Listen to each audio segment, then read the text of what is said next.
Restoration of the Time. Old Seoul Station is based on the waiting room in the historical Old Seoul train station.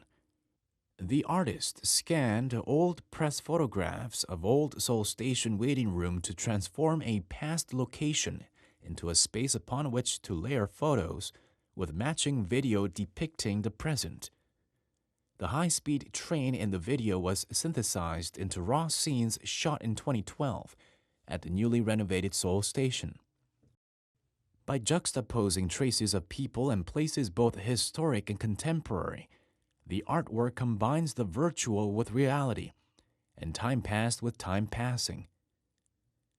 The artist found a specific location, an architectural space through which innumerable passengers have traveled and encompassing multiple time periods within modern Korean history, and blended space and time together using video, photography, and sculpture to evoke the here and now in which we currently find ourselves standing.